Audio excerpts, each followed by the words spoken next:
When we make nutrient rate recommendations, for different nutrients we use different techniques.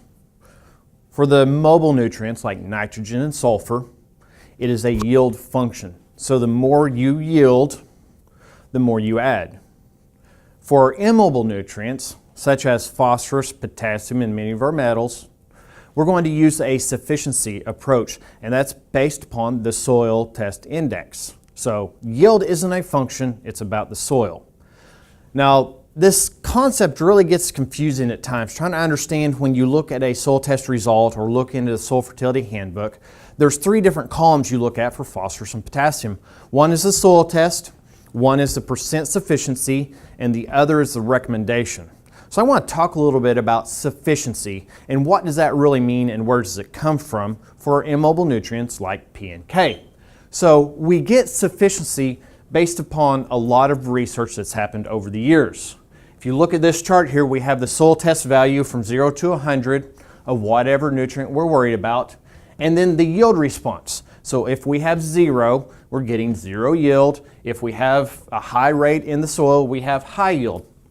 The sufficiency is looking at where are we at on soil test to yield. So if we look at this value, where we go to this point, this is the critical point. So that zone where we're no longer responding to additional nutrients or to higher soil test, this critical value, we would drop down, and at this point we would say the crop is 100% sufficient. Whatever this soil test value for whatever nutrient, this is our 100%.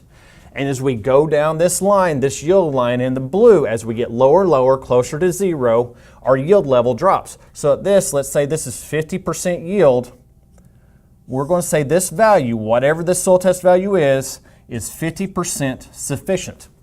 So if you start with the soil test at this point, you're only going to yield 50% of your environmental total.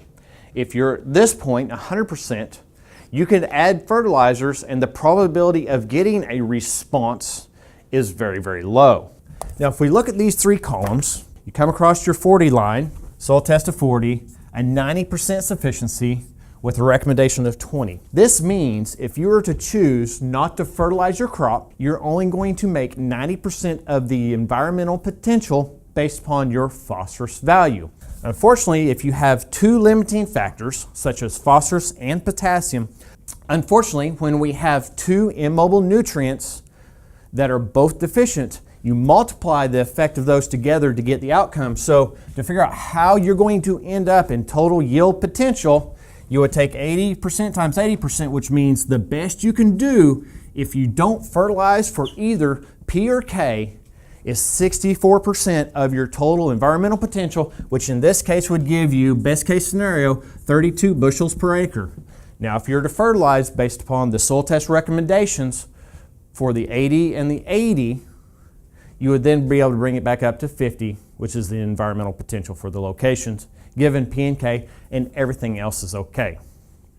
Now, if you have more questions or interest in learning about this, check out the SunUp website, sunup.okstate.edu.